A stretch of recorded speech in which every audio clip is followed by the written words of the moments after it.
रूस के चैतन्य गणराज्य के शक्तिशाली प्रमुख रमजान कादिरोव ने सोमवार सुबह दावा करते हुए कहा कि रूसी सेना द्वारा न केवल मारियोपोल के घिरे बंदरगाह पर बल्कि कीव और अन्य यूक्रेनी शहरों पर भी हमला किया जाएगा।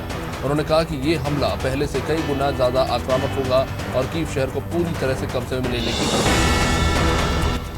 यूक्रेन के राष्ट्रपति जेलेंस्की ने रविवार की रात अपने देश को चेतावनी दी है कि आने वाला सप्ताह युद्ध के लिहाज से सबसे महत्वपूर्ण होने वाला है।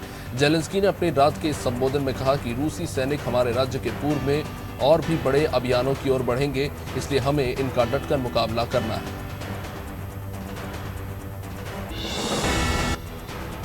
रूस ने दावा किया है कि उसने यूक्रेन को एक यूरोपीय देश से दान में मिले S-300 एंटी एयरक्राफ्ट मिसाइल प्रणाली को तबाह कर दिया।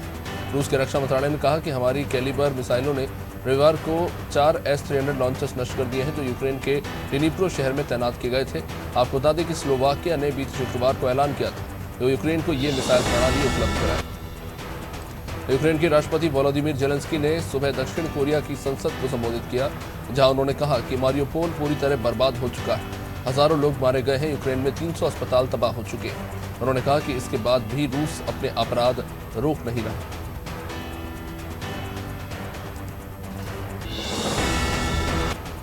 यूक्रेन की राजधानी कीव को उपनगरों से जोड़ने के लिए अस्थायी पुल खुल गया है। 245 मीटर लंबा ये पुल कीव को इरपिन, बूचा, होस्टमोल और वोरजेल से जोड़ता है। इसका इस्तेमाल मानवीय मदद और निर्माण सामग्री पहुंचाने के लिए किया जाएगा।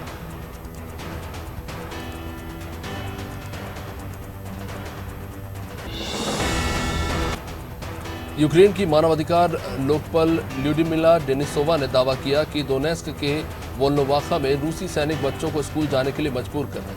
उन्होंने कहा कि रूस के सैनिक इस क्षेत्र की स्वतंत्रता को कठिन बनाने के लिए बच्चों को मानवीय ढाल की तरह इस्तेमाल कर रहे हैं।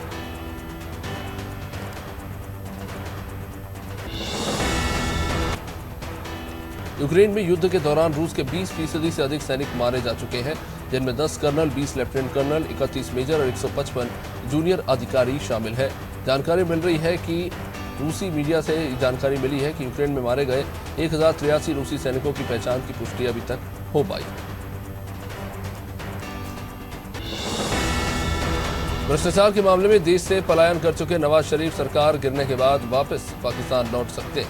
पाकिस्तान में सत्ता परिवर्तन के बाद से पूर्व प्रधानमंत्री नवाज शरीफ के वापस लौटने की सुगबुगाहट अब तेज हो गई। एक वरिष्ठ PMLN नेता ने बताया कि ईद के बाद नवाज शरीफ वापस पाकिस्तान लौट सकते हैं।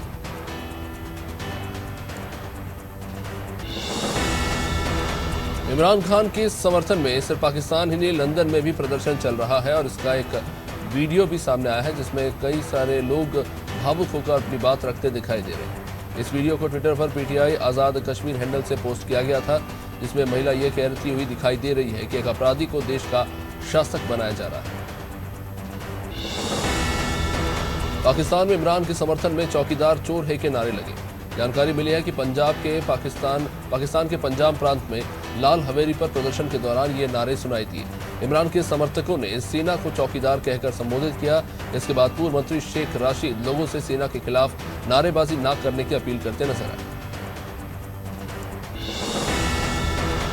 झारखंड में रामनवमी के जुलूस के दौरान रविवार शाम को कम से कम 2 जिलों में सांप्रदायिक हिंसा होने की जानकारी मिली।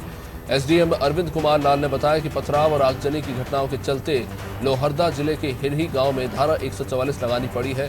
बोकारो जिले के बेरमो इलाके में सांप्रदायिक हिंसा की एक और घटना सामने आई है। झारखंड के देवघर की त्रिकूट पहाड़ियों में रविवार को तकनीकी खराबी के कारण रोपवे की केबल कारों के आपस में टकराने की घटना में कम से कम 2 लोगों की मौत की खबर है। अधिकारियों के मुताबिक कुछ 48 लोग 16 घंटों से 12 केबिनों में फंसे हुए हैं। भारतीय वायुसेना और NDRF की टीमों को बचाव अभियान के लिए लगाया गया है। मध्य प्रदेश के खरगोन के तालाब चौक और तबड़ी सहित 3 इलाकों में रविवार को रामनवमी के जुलूस पर पथराव के बाद हुई झड़प और आगजनी की घटनाओं के बाद कर्फ्यू लगाया गया। पुलिस को स्थिति नियंत्रित करने के लिए आंसू गैस के गोले दागने पड़े। जिला अधिकारी के मुताबिक पूरे शहर में धारा 144 लागू कर दी गई।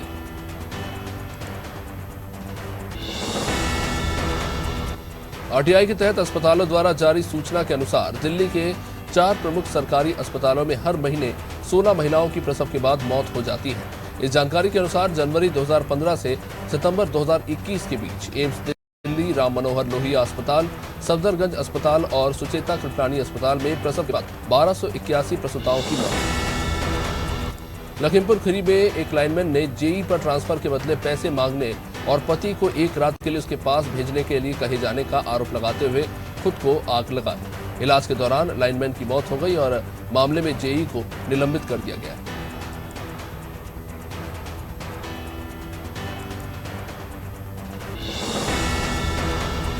लखीमपुर खीरी में बिजली विभाग के जेई द्वारा ट्रांसफर के लिए लाइनमैन से उसकी पत्नी को एक रात के लिए मांगने पर आत्मदाह करने की घटना को लेकर समाजवादी पार्टी ने कहा कि डबल इंजन भाजपा सरकार में ट्रांसफर पोस्टिंग के नाम पर गोरख धंधा चल रहा है। सपा ने ट्वीट करके कहा कि दोषी जेई के खिलाफ सख्त कार्रवाई होनी चाहिए।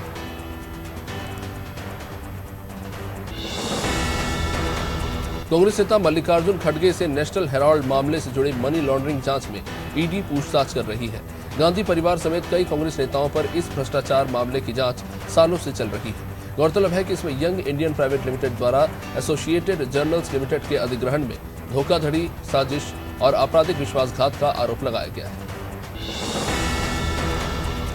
एनसीपी प्रमुख शरद पवार ने फिल्म द कश्मीर फाइल्स को लेकर कहा है कि ये दुर्भाग्यपूर्ण है। इस सत्ता में बैठे लोगों ने इसका प्रचार किया। उन्होंने कहा कि एक शख्स ने हिंदुओं पर अत्याचार दिखाती हुई फिल्म बनाई। ये दर्शाता है कि बहुसंख्यक हमेशा अल्पसंख्यक पर हमला करते हैं और जब वह बहुमत मुस्लिम होती है तो हिंदू समुदाय असुरक्षित हो जाता है। पश्चिम बंगाल के सिलीगुड़ी में रविवार को रामनवमी की शोभा यात्रा में मुस्लिमों ने पानी की बोतलें बांटी। एक मुस्लिम शख्स ने कहा कि भारत में अनेकता में ही एकता है, खुश हैं कि हम इसका हिस्सा बने। अन्य शख्स ने कहा कि हम शांति से एक साथ रहना चाहते हैं। सभी धर्मों के लोगों के बीच एकता से ही देश का विकास होगा।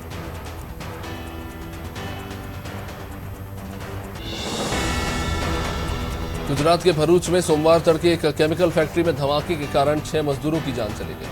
प्रधानमंत्री नरेंद्र मोदी ने घटना पर शोक जताया है। मृतकों के परिजनों के लिए 2 लाख का मुआवजा और घायलों को 50,000 देने का ऐलान किया। पुलिस इस मामले में किसी तरह की लापरवाही होने की जांच कर रही है।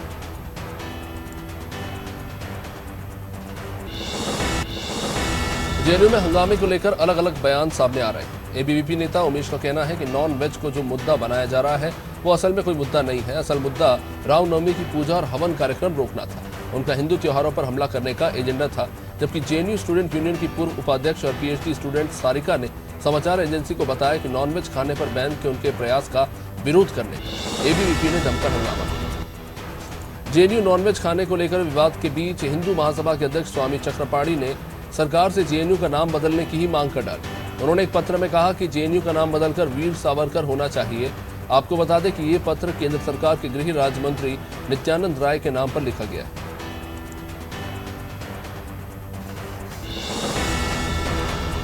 रविवार को रामनवमी के मौके पर जहां एक और जश्न का माहौल था तो दूसरी तरफ कुछ सूबों में इससे जुड़े आयोजनों के रंग में भंग पड़ गया। आलम यह रहा कि 4 राज्यों गुजरात, मध्य प्रदेश, पश्चिम बंगाल और झारखंड में सांप्रदायिक हिंसा भड़क गई।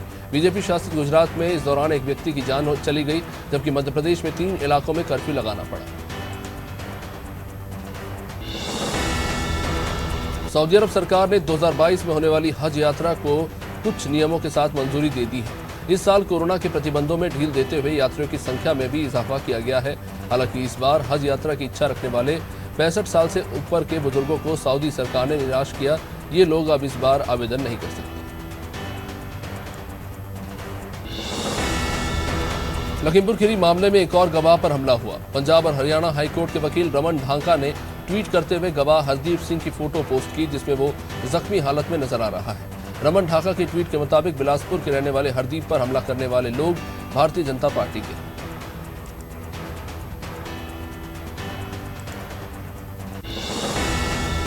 प्रदेश कांग्रेस के आह्वान पर बड़वानी में भी युवा कांग्रेस ने व्यापम घोटाले और महंगाई को लेकर विरोध किया। अंबेडकर पार्क से कलेक्टर कार्यालय तक बाइक रैली निकाली गई। कांग्रेसियों ने कलेक्टर कार्यालय का घेराव किया और विरोध कर रहे कांग्रेसियों ने सरकार के विरोध में भी जमकर नारेबाजी की।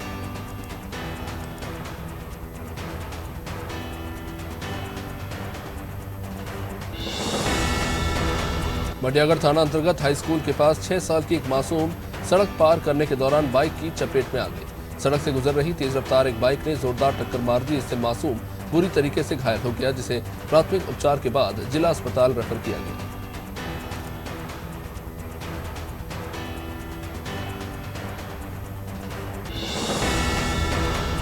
रुड़की की गंगनहर कोतवाली क्षेत्र के रामपुर गांव में नशा करने के लिए राहुल नाम के एक युवक ने अपनी मां सविता से पैसे मांगे।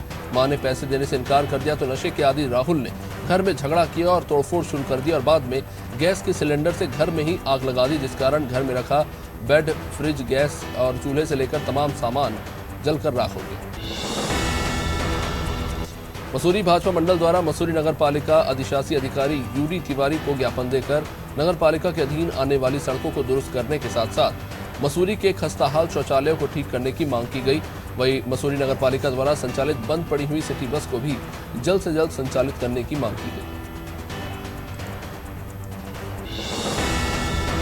नेपानगर में नेपा मिल कागज कारखाने की पुरानी पेयजल पाइपलाइन निकालने वाले ठेकेदार और स्थानीय निवासियों के बीच में आए दिन विवाद हो रहा है।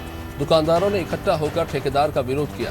दरअसल नेपा मिल की निकाली जा रही पाइपलाइन सालों पुरानी है और पाइप के ऊपर कई लोगों की दुकानें और कई साल पुराने छायादार पेड़ भी आ रहे हैं। पाइप निकालते समय दुकानों को क्षति पहुंचने की संभावना है। बलिया के पत्रकारों को जेल भेजे जाने के विरोध में शाहजहांपुर में जिले भर के पत्रकारों ने पैदल मार्च निकाला और धरना प्रदर्शन किया। इस दौरान जिले के पत्रकारों ने विरोध के तौर पर जिला अधिकारी को अपनी कलम सौंपी, साथ ही ज्ञापन देकर बलिया जिलाधिकारी को निलंबित करने की मांग की।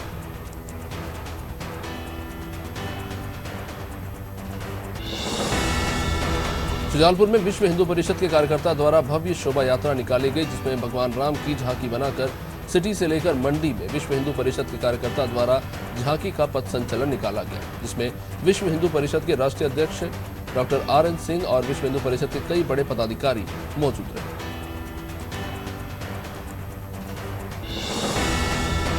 विदिशा में सिविल लाइन थाना अंतर्गत खरी फाटक ओवरब्रिज के नीचे एक अधेड़ का शव पड़े होने की सूचना 100 डायल और सिविल लाइन थाने को दी गई। पुलिस ने मौके पर पहुंचकर शव को बरामद किया। शख्स की पहचान जेब में रखे एक टिकट के माध्यम से हुई, जो उत्तर प्रदेश का रहने वाला बताया जा रहा है।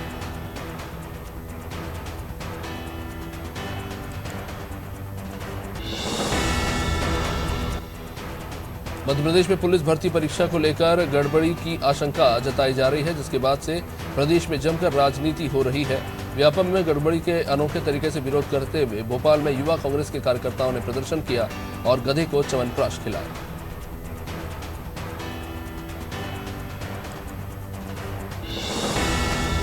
देशभर में आयोजित होने वाले चैंपियन ऑफ चेंज पुरस्कारों की तर्ज पर अब हर साल मध्य प्रदेश में भी पुरस्कार दिए जाएंगे। समाज में परिवर्तन लाने वाले अलग अलग वर्ग के चयनित लोगों को पुरस्कार दिया जाएगा।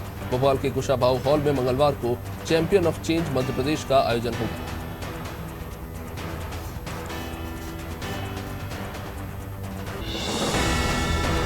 दतिया में प्रदेश कांग्रेस उपाध्यक्ष दामोदर सिंह यादव के घर पर महात्मा ज्योतिबा फुले की 195वीं जयंती मनाई। जिला कांग्रेस अध्यक्ष की अध्यक्षता में जयंती मनाई गई, जहां कांग्रेसी नेताओं ने महात्मा ज्योतिबा फुले की प्रतिमा पर पुष्पांजलि अर्पित की। वहीं पत्रकारों से चर्चा के दौरान प्रदेश कांग्रेस उपाध्यक्ष ने बीजेपी पर निशाना साधा।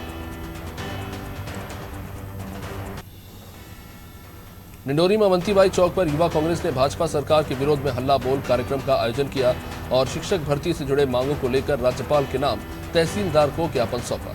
युवा कांग्रेस ने MP TET पेपर लीक मामले को लेकर प्रदेश सरकार को घेरा और कहा कि सरकार युवाओं के साथ विश्वासघात कर रही है।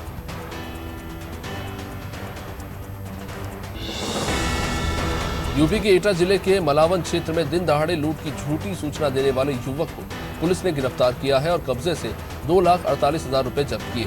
जानकारी के मुताबिक फ्लिपकार्ट समेत कई कंपनी के डिलीवरी बॉय ने पुलिस में लूट की शिकायत की थी और बताया कि छेचना ओवरब्रिज के पास 2 बाइक सवार बदमाशों ने उसके साथ करीब 2.5 लाख रुपए की लूट की।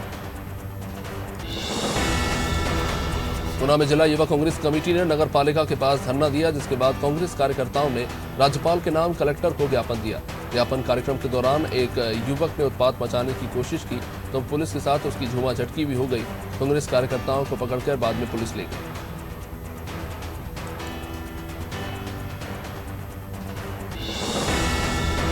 भोपाल क्राइम ब्रांच पुलिस ने अवैध हथियार की तस्करी करने वाले 2 आरोपियों को पकड़ा है। पुलिस ने इन आरोपियों के कब्जे से 6 पिस्टल और जिंदा राउंड बरामद किए।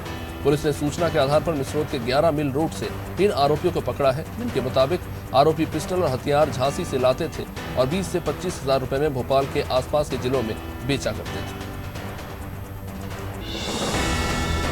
मध्य प्रदेश के सेंधवा में भी रामनवमी के जुलूस पर पथराव करने वालों के खिलाफ बड़ी कार्रवाई की गई। कलेक्टर और एसपी सहित भारी पुलिस बल की मौजूदगी में आरोपियों के मकान को जेसीबी से ध्वस्त कर दिया गया। पथराव करने वाले समर खान का 2 मंजिला पक्का मकान पत्थरों के ढेर में तब्दील कर दिया गया।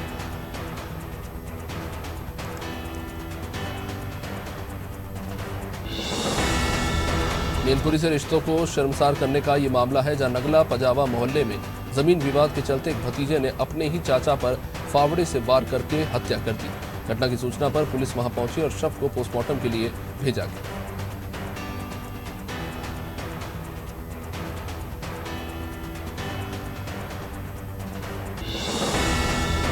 भोपाल के अशोक गार्डन थाना इलाके में 24 साल की लड़की के साथ दुष्कर्म किया गया। आरोपी ने शादी का झांसा देकर लड़की से संबंध बनाया और बाद में शादी करने से इनकार कर दिया।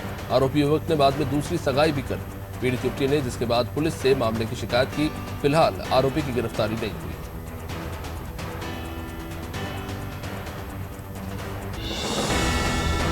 उज्जैन में महंगाई, बेरोजगारी और व्यापम घोटाला मुद्दे पर कलेक्टर कार्यालय का घेराव करने निकले 300 कार्यकर्ताओं को पुलिस ने रोक दिया।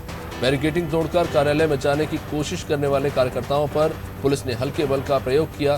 साथ ही 80 कार्यकर्ताओं को गिरफ्तार करके जेल भेज दिया।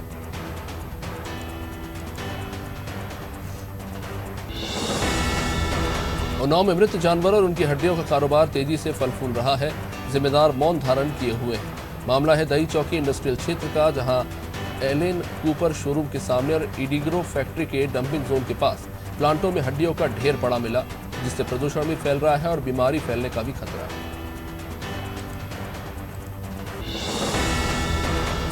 हरिद्वार में विदेशी शराब की दुकान आवंटन का मामला गर्माता जा रहा है, जिसमें पूर्व अनुज्ञापी ने जिला अधिकारी और बाबू पर नियमों का पालन नहीं करने के आरोप लगाए हैं और 11 करोड़ की अनुमानित राशि वाली दुकान को मात्र 7 करोड़ में देने का आरोप लगाया।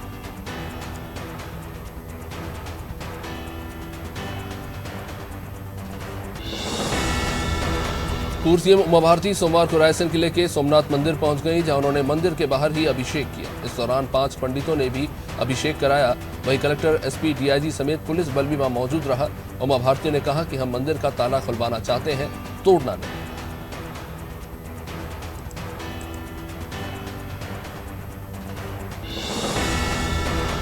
महाराष्ट्र के बुल्ढाणा में केंद्र की दाल आयात नीति के विस्तार को लेकर किसान काफी आक्रामक हैं। दरअसल केंद्र ने दालों के आयात की आखिरी तारीख बढ़ा दी है, जिसके कारण किसानों को तुअर और चने की फसल के दाम नहीं मिल रहे। वाहनों की लंबी लाइन लग रही है। आपको बता दें कि देश में दालों के दाम आसमान छू रहे हैं, जिसके बाद केंद्र सरकार ने 2020 में दालों का आयात कर दामों का नियंत्रण कर लिया था, जबकि दालों की बढ़ती कीमतों से किसानों को फायदा होता। वहीं मनावर से आग लगने से हड़कंप मच गया। घटना उमरबंद से 4 किलोमीटर दूर केसरपुरा फाटे के वीआरएस कंपनी यहाँ कंपनी के प्लांट में अचानक आग लगी और आग की लपटों और काले धुएं को दूर तक लोगों ने देखा और इसकी सूचना पुलिस और फायर ब्रिगेड को दी गई। मौके पर पहुंची फायर ब्रिगेड ने आग बुझाई। बड़वानी जिले के ग्राम सजबानी में 1.5 साल के मासूम की पानी के गड्ढे में डूबने से मौत हुई। इस घटना के बाद पूरे इलाके में सनसनी फैल गई है। मासूम पड़ोसी के घर के बाहर दूसरे बच्चों के साथ खेल रहा था। इसी दौरान वो खेलते हुए पानी से भरे गड्ढे में जा गिरा। इसकी जानकारी मासूम के साथ खेल रहे बच्चों ने घर वालों को दी, लेकिन तब तक उसकी मौत हो चुकी।